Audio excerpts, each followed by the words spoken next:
Let us start with the nation. YK is cracking us off here in the studio. Okay, Assembly Complex demolition sinks river deeper into crisis. Construction of new ports, dredging of old ones coming, says Oyetola. Edu, government plans audit of NNPCL. Firms to lose tariff waivers on imported items. Ondo Assembly okays Ayedatiwa acting governor. 3 killed, 2 banks robbed in Ikere Ekiti. Ooh, that's my husband's village. Okay, husband's state, it's a village. Why he didn't take Ondo Ayedatiwa? The fact that he's not the acting governor. She took your husband's village, state, sorry. He said village. I'm so sorry. Let's get in trouble. It's our state. Our state. Your husband's state. Why he didn't take Ondo? No, I took the states. States. Not the village. So who's going? So, yes, I'll go. Go ahead. 3 persons were feared killed yesterday. Armed robbers attacked 2 commercial banks. They came heavily armed. They got there about 5:15 p.m. About 15 or 20 in number. One paper said 15. This one says 20, and they came coordinated. They first blew up those doors that the banks put in. They first blew those ones up.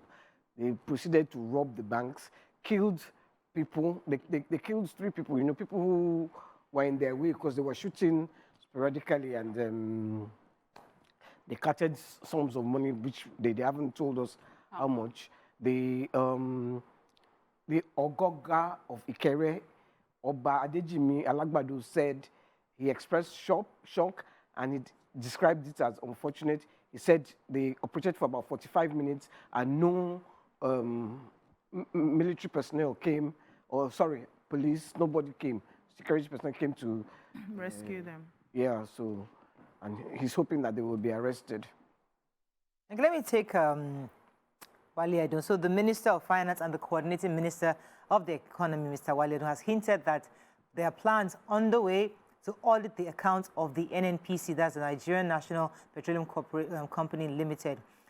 He was speaking at the World Bank Nigeria Development Update event in Abuja. He said there will be earnest scrutiny, and I'm sure NNPCL is getting ready for that. We want revenue to come directly into government coffers from NNPC and all other revenue agencies. So the other last 2 ministers tried to do the audit, but it was never carried out. He reaffirmed government's commitment to carrying out this audit to ensure that no money is lost. In addition to that, he also said that the government's intention to encourage investments. So he was hinting that lots of rich Nigerians have Forex dollars in their accounts. They're very liquid.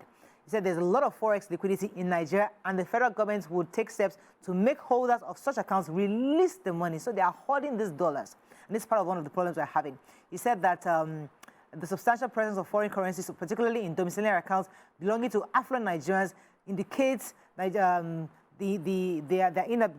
unwillingness to release these funds to the market, and that would actually help to ease some of the strains we're seeing right now in the economy. I said quite a few things, but I'm happy that an audit will be carried out because I know that the 2 former ministers of finance had promised an audit, but we never got a report on what the audit was, the eventual report. So hopefully it's going to be done this time around, and then we'll see exactly how much really we are earning from crude.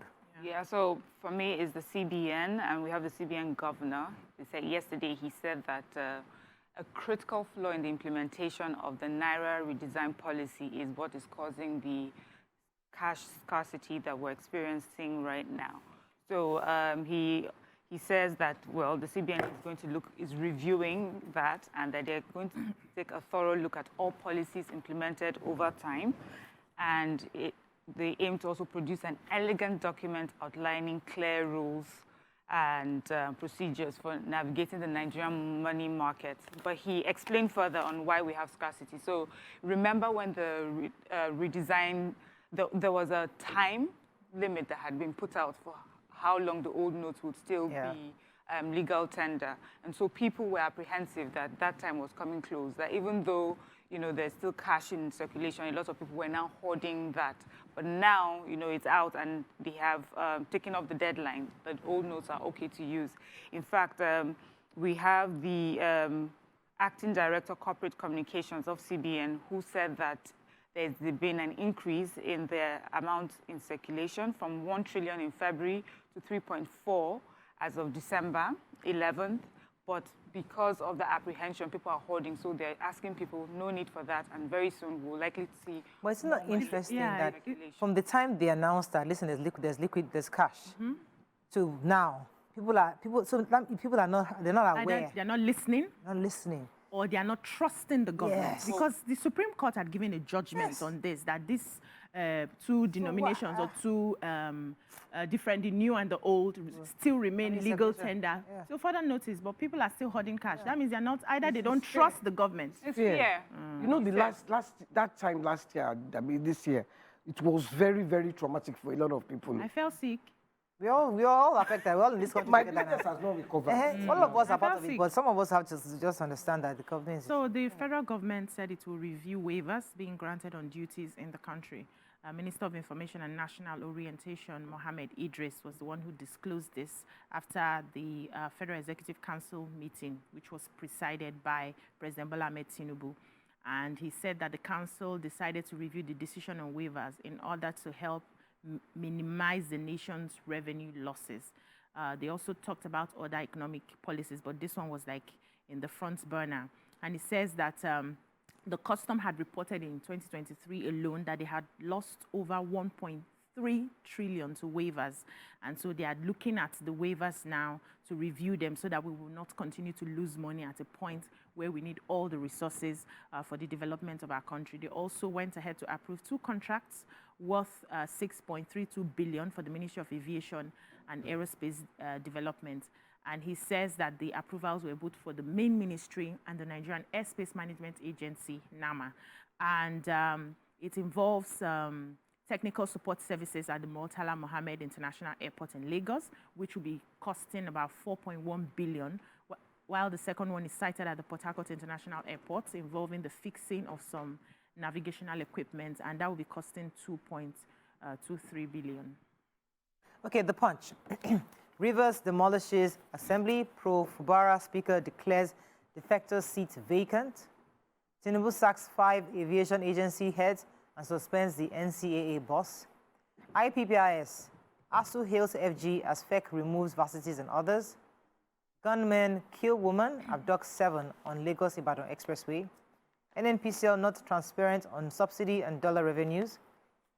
Kaduna bombings, military raises 8-man panel, villagers disown 33 billion naira suit, and NLC rejects TCM privatization, demands policy reversal. Okay?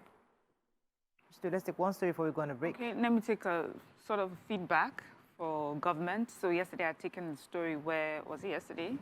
Well, this week, the government is looking to sell off 40% of its shares in the electricity distribution companies on capital markets. So NLC is responding to that.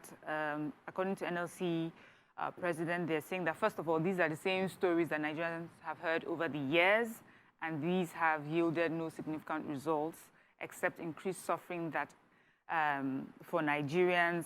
He says that the motive behind this plan is not about Nigeria, but is a way to prepare the TCM for eventual takeover by cronies and lackeys of the ruling elite. Says also NSC believe that the government is making the same mistake previous administrations have made. Says that, you know, they were out on the streets 10 years ago against things like this, and it looks like this government is going to make the same mistake. They hope that conversations like this will be done on a round table with stakeholders, but it does not seem like the president had taken that route. So they are not particularly happy with the turnout of events. But as we remember, this was really just a conversation at the time. So with this input, we'll see what the conversation becomes. Okay. Yeah. Let's go on a quick break. When we come back, we continue with our review. Stay with us. We'll be right back.